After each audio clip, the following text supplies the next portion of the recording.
Hi everybody, welcome to Amazing Indiana. My name's Fred and it's great to have you on the channel today. If you like these kind of videos, please hit the subscribe button at the bottom of the page and also like this video. It really does help. Today we are in Fountain City, Indiana. We're about 15 miles north of Richmond, and we're going to be visiting one of Indiana's many interesting historical sites, and that is the Levi and Catherine Coffin home in Fountain City. The Coffins were abolitionists, and they were conductors on the Underground Railroad. Behind me is a mural of the Coffins, and let's turn the camera around and just take a look at it for a minute. This particular mural is on the side of a building. It is facing southward on Indiana, or rather US Highway 27, and the Coffin House itself and the Interpretive Center are about a block north of here, and you can see this mural is very, very impressive. It shows the Coffins. There's Levi and his wife Catherine, and they were Quakers, and they are. And I love this particular mural. It looks like Levi is pulling up the side of that building so the enslaved people can find refuge.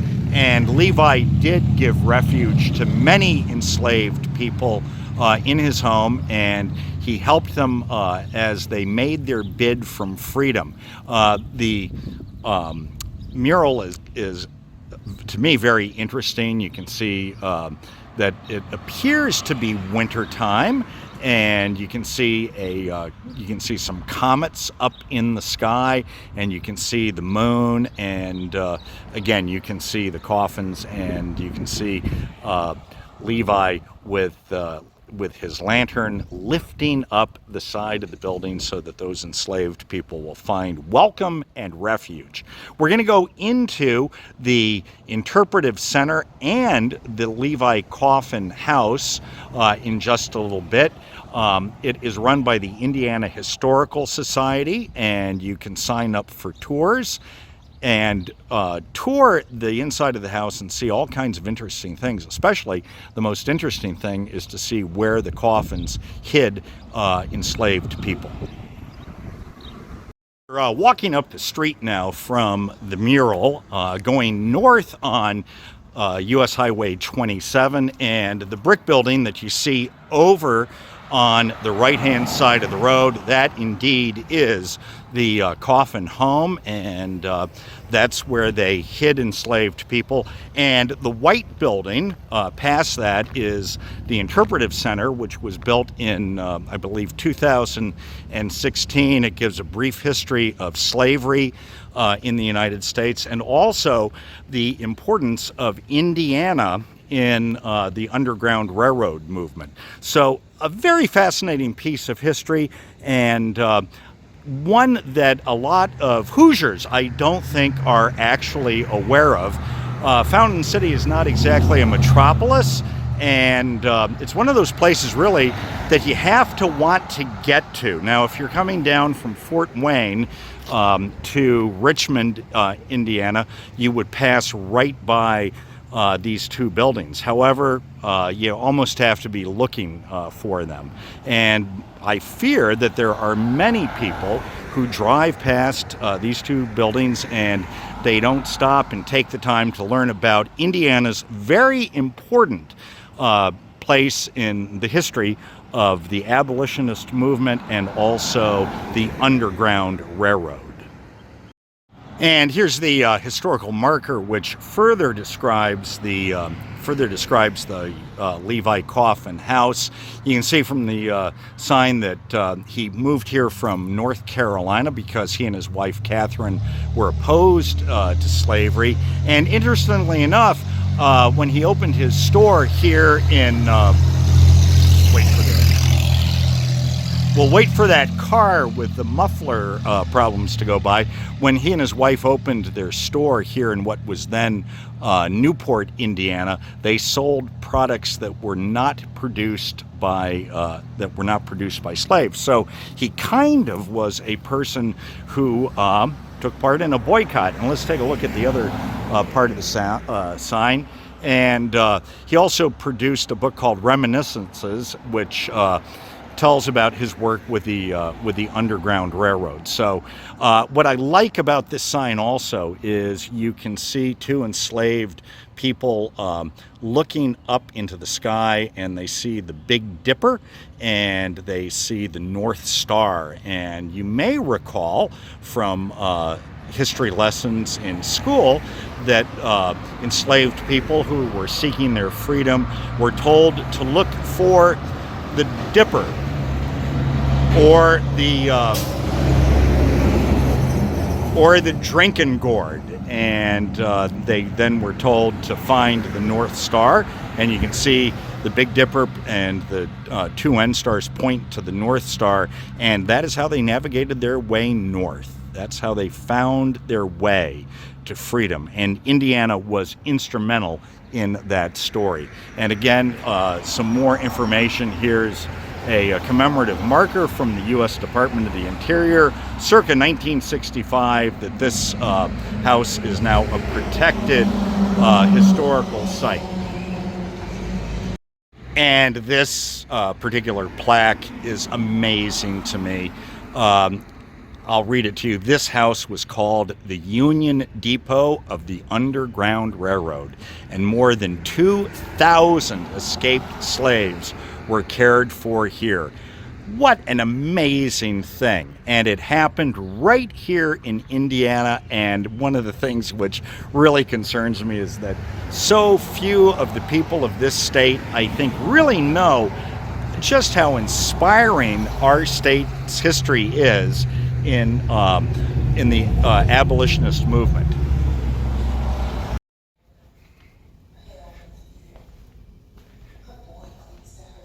So here we are in the interpretive museum for the Levi and Catherine Coffin Museum and Historical Site. They were two great abolitionists, and I'm kind of talking over a presentation here. In fact, as you walk in front of many of these exhibits, things begin to talk to you. The Coffins were Quakers who were instrumental in the Underground Railroad, and they helped many enslaved people on their way to freedom. So, interesting place to check out if you're in this part of Indiana. We're just a little north of Richmond, Indiana, and this is part of the museum, as I said, upstairs in the Interpretive Center. After visiting the Interpretive Center at the Levi Coffin House, it's time to move across the street for a tour of the house itself. This will be a very interesting place to visit because you'll get to see where so many enslaved people were hid on their way to freedom.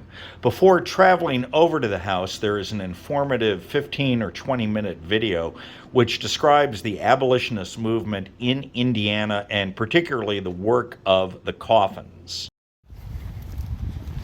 All right, so let's start with a little geographic orientation. Who caught the name of what the town was before it was Fountain City in the film? Go ahead. Newport, Indiana.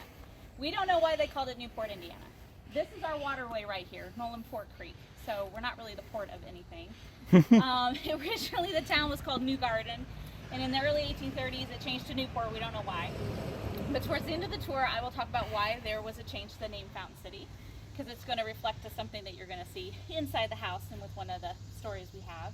But just to kind of give you some orientation, where US 27 is located, that was really the first north-south road to come through Indiana in this part. In Levi's day, it was known as the Quaker Trace, because we have all these little Quaker villages like Newport being established. This is a very well-settled region in the United States of Quakers. And so Levi and his wife Catherine came here in 1826. This house dates to 1839, so this was built 13 years after they came from New Garden, North Carolina. Right down the street where the Pizza King sits on the main crossroads is where Levi's dry goods store was. So that's how he makes a living primarily, is through business. And with the success of the dry goods store, he's eventually going to purchase, I think it was 1833, a grist mill that was back here on the creek, somewhere behind the house. And he's going to convert that from a grist mill to a linseed oil mill. So one of the things he was known for selling in his dry goods store was paint, and he needed a source to make that paint, and that's what the mill was doing as well. And he had his fingers in several other things as well. So at the time when he builds this house after 13 years, we believe he built what was probably the first brick structure in Newport, and basically everybody knew where Levi Coffin lived. So if you ever have questions like, how did individuals find Levi Coffin? It wasn't hard if you know his reputation and where he's at, basically, a general idea. So that's just a little bit of a geography lesson here. The land he owned here for the house is pretty much from this sidewalk to that privacy fence. Pretty much, so a very small lot of land. He had, I believe, some acreage to the west, but I haven't been able to figure out what he was doing with it. So not a lot of, being a business owner, he's not like a farmer and such. So the barn that we have here that I'm going to take you in is probably really just for storage of a wagon, which we're going to see an example of and how he used it, as well as a few horses that were needed to pull it. Okay? So this is, again, not the original one, but very close to what he had. So come on inside. The tour of the Coffin home actually begins in the recreated barn. And in the barn, you can see a recreation of the false bottom wagon that Levi would have used to help move those people who were seeking their freedom from his home farther north along the route of the Underground Railroad. The wagon had a false bottom so that people were able to hide in the bottom of the wagon, and then on top of the wagon you were able to place regular cargo, and no one hopefully would be any the wiser that you were actually carrying very important human cargo. The tour next makes its way into the house itself, and it's important to note that the story being told in the house is not one that centers around objects, but rather the work of the Coffins in assisting formerly enslaved people to find their freedom along the route of the Underground Railroad. That means that the objects that are in the home were most likely not owned by the Coffins themselves, but they are representative of the period during which they lived, and they do give you a sense of what the house may well have looked like. Inside the home, you're going to find in the front the front part of the house kind of a sitting room, and that room actually faces out onto the highway. The front door is on the highway side, but that's not the door that the enslaved people came through. They came through a side door, and the Coffins wanted to be very careful that people did not see them transporting people into their home. And so they were rather discreet. But inside that front room, it's very cozy. It's got a fireplace. And this is where the Coffins would have spent many an hour during particularly the winter months. And they would have been entertaining those people who were seeking their freedom on their way north. The upstairs kitchen is where you visit next, and this kitchen might very well have been the place where formerly enslaved people had a meal with the Coffins. Most people in the area knew of Levi's work with the Underground Railroad. but he still tried to be semi-discreet from what I can understand. After you're done in the downstairs part of the house, where there are kind of interesting things to look at and see, you move upstairs. And when you get upstairs, you're going to see both Levi and Catherine's bedroom and a couple of other bedrooms. And the one that I think is the most interesting is the bedroom that has two twin beds in it, and that there is kind of a little door that goes out of the bedroom over the first story of the house, under the eaves. And we do know from Levi's reminiscences that there were formerly enslaved people who were hid up in this part of the house. You then descend from the upstairs down to the basement kitchen. And this was probably the kitchen where most of the actual cooking in the house took place. And what is most significant about this particular room in the house is that stairway that comes down into the kitchen. Enslaved people seeking their freedom would be brought to Levi's house in a wagon, and this is where they would then get out of the wagon and descend down into the house. And this is probably where many formerly enslaved people enjoyed a hot meal after their long journey from the last stop on the Underground Railroad. The basement kitchen is also incredibly unique in that it has an indoor well. And the well is actually fed by a spring, and the water is very, very drinkable. It has been tested. It is just a marvelous thing that the Coffins had in their home. And if you think about it, they did not have to go outside on a cold Indiana winter night to get their water. So the tour of the house is fascinating, and it's very inspiring, and it does give you a very good sense of what Levi and Catherine were doing to help people find their freedom. And I find it to be a remarkably inspiring story. Joanna, can you just tell me very briefly about the history of the house? Not the whole tour that we've just been on. Not the whole tour. Yeah. No, it's an 1839 home that was built for a Quaker couple, Levi and Catherine Coffin, who are very prominent with the Underground Railroad. So the story we tell here focuses on how they helped freedom seekers in the short period they were here in the house. Right. And you said on the tour that I just finished that most the items in here are not probably original. Yes.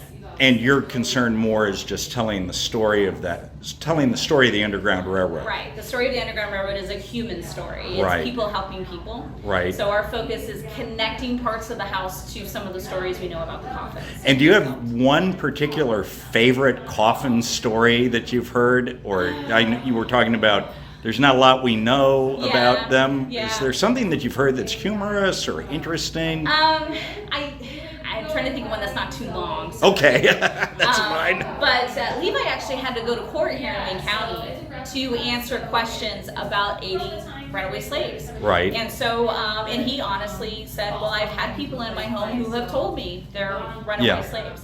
But because of the timing of when some of the laws were at that time, he told the court, well, I didn't think I was doing anything wrong, because according to the laws of Indiana, a person of color was not allowed to testify under oath because it was believed they would never tell the truth. Sure. So he just comes back to the court and said, well, if we don't believe they tell anything truthful in the courts, I just imagine they may not be telling me anything truthful in my own home. So in his mind, he thinks that he sort of has an out. He was not accused. He was never officially charged. Right.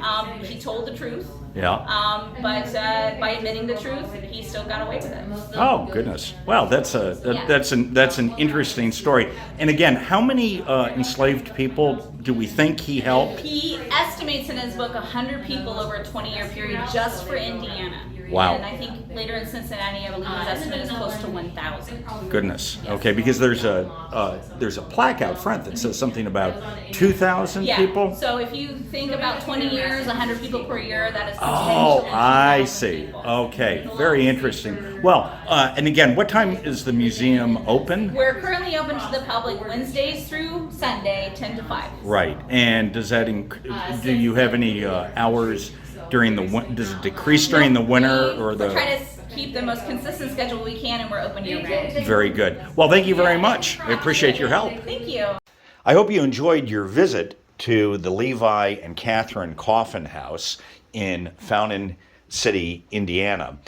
It is a truly inspiring place to visit.